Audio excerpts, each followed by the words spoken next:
As for the second belief, this pertains to the meaning of place, the meaning of the word place, because the concept of Makan, or the concept of place, can encompass both truth and falsehood.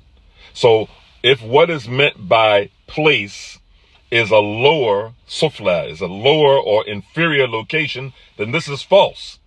This can't be attributed to Allah, because it's lowly and it shows deficiency. And Allah subhanahu wa ta'ala is the most high, and he's free from all deficiencies.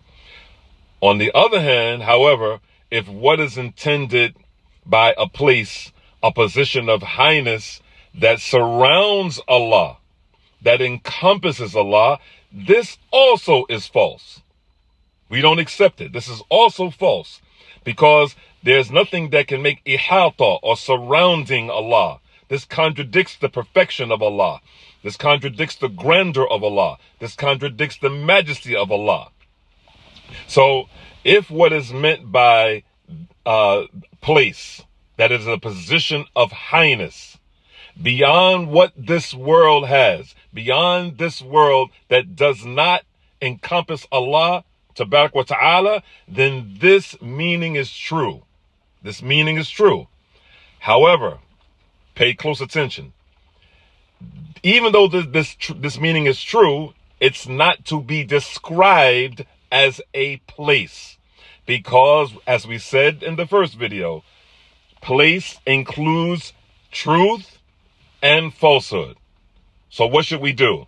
We should express it using the language, the terminologies that Allah used in his book, and where the Prophet ﷺ cited those terms about Allah tabarak wa ta'ala rising above his throne in a manner befitting his majesty, the istiwa of Allah. This is the terminology that Allah tabarak wa ta'ala used, and it's not described as a place.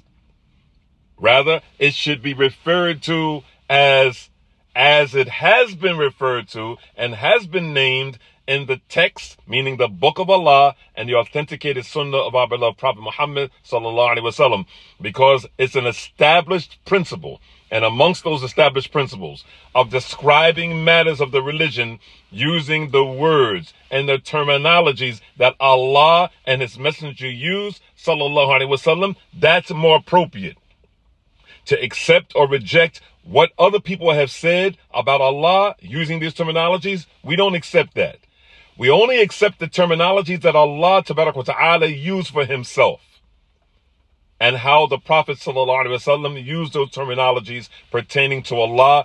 This is to avoid any confusion or any corruption, because many people, they begin to use terminologies that Allah tabarak wa ta'ala did not use, and they have ambiguous meanings.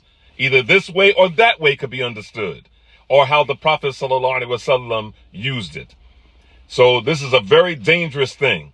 Very, very dangerous thing for people to use terminologies, use expressions, use words that are not found in the book of Allah and are not found in the authenticated sunnah of our beloved Prophet Muhammad sallallahu alaihi wasallam. And this is why we find many of the people of innovation, they deny Allah's istiwa. They deny Allah's istiwa because they claim that it implies a place, that it implies a place. And so they reject the text and the wording that Allah tabarak wa ta'ala used for himself in his book, or how his Prophet sallallahu alaihi wasallam used those words.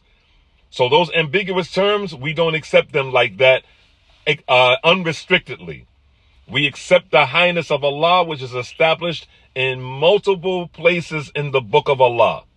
Multiple places in the book of Allah, Allah tabarak wa ta'ala uses expressions istiwa. He doesn't mention direction, as people are saying. We don't accept those terminologies that Allah or his messenger sallallahu alaihi wasallam used.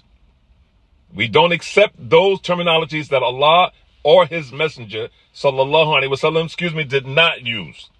Did not use. We don't accept any expression other than what Allah used for himself, or cited himself, or the Prophet sallallahu alaihi wa alihi wa sahbihi wasallam used based on the book of Allah and the authentic sunnah of our beloved Prophet Muhammad sallallahu alaihi wasallam.